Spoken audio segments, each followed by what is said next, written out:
Hi guys, আমরা এখন তো যেখানে খাওয়া দাওয়ার কথা ছিল তো সেই দোকানটায় খাওয়ার শেষ হয়ে গেছিল, তো আমরা পাশের একটা দোকানে এসেছি খাওয়া দাওয়ার জন্য। এখানেও মোটামুটি খাবার খারাপ ছিল না, ভালোই ছিল। আমাদের আগে থেকে টোটো বুক করা ছিল, তো আমাদের জন্য টোটো ছিল বাইরে, তো টোটোয় উঠে চলে এসেছি কারণ 3 থেকে 4টে জায়গা ঘুরবো, তো সেই জন্য টোটো আগে থেকে বুক করে নিয়েছি। তো সামথিং 500 টাকা মতো নিয়েছিল 3 থেকে 4টে স্পট ঘোরাবে 2 ঘন্টার জন্য। তো এখানে ভালো ভালো রিসর্ট তৈরি হচ্ছিল, এখনো কাজ চলছিল। দেন এসে গেছি হেনরি আইল্যান্ড সুন্দরী কমপ্লেক্স। ভিউ আছে, আমরা কি ভিউটা দেখাচ্ছি এখানে এক্স্যাক্টলি আছেটা কি। বহুত রোদ গাইস, বহুত রোদ। সমুদ্রের ঢেউয়ের এত সাউন্ড হচ্ছে, হ্যাঁ। সামনে কি দেখাচ্ছি এই ভিউটা। বলছে হেভি আইল্যান্ড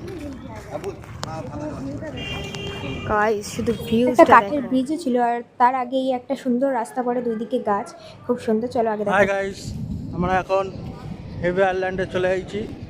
কত সুন্দর দৃশ্য দেখো, সবাই মিলে আমরা যাচ্ছি। কত সুন্দর, সামনে এগোচ্ছি, সামনে গিয়ে আমরা সমুদ্র দেখাচ্ছি। কত সুন্দর।